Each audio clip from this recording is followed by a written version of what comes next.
నిజంగా ప్రజలంతా కూడా గుడ్డుల్లో పెట్టుకుని 50,000 మెజార్టీ ఇచ్చారు. రాత్రి పగలనగా మేము పనిచేశాను. ఓడిపోయినా నేను ఈ నియోజకవర్గం వదలకుండా అల్లు పొరకుండా పనిచేశా.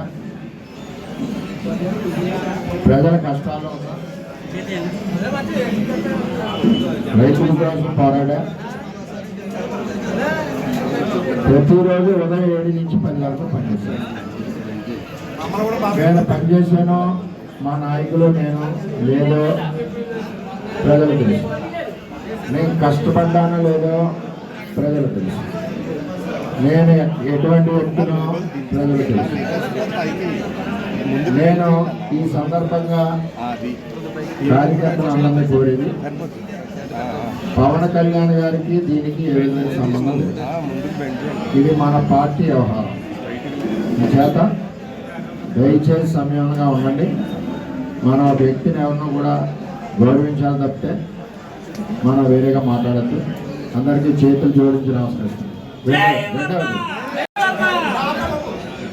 రెండవది బాధ ఉంది లేదు, 2 నెలల నుంచి బాధ లేదని కానీ ఏ నిర్ణయం తీసుకోవాలన్నా నేను ఇక్కడ పుట్టి పెరిగిన కుటుంబం, నా పిఠాపురం ప్రజల కుటుంబం, 20 ఏళ్ళు కష్టం చేసిన కుటుంబం, నా సోదరులు సోదరీమణులు, అన్నిటికంటా ఈ 20 ఏళ్ళు నాతో పాటు కూడా రాత్రింపగలు కష్టపడిన కార్యకర్తలు, వాళ్ళందరూ రేపు వాళ్ళే మీటింగ్ చేసుకుంటున్నారు.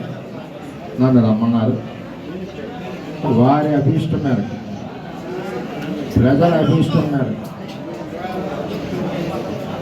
నేను పనిచేస్తాను. నేను కూడా 20 సంవత్సరాల్లో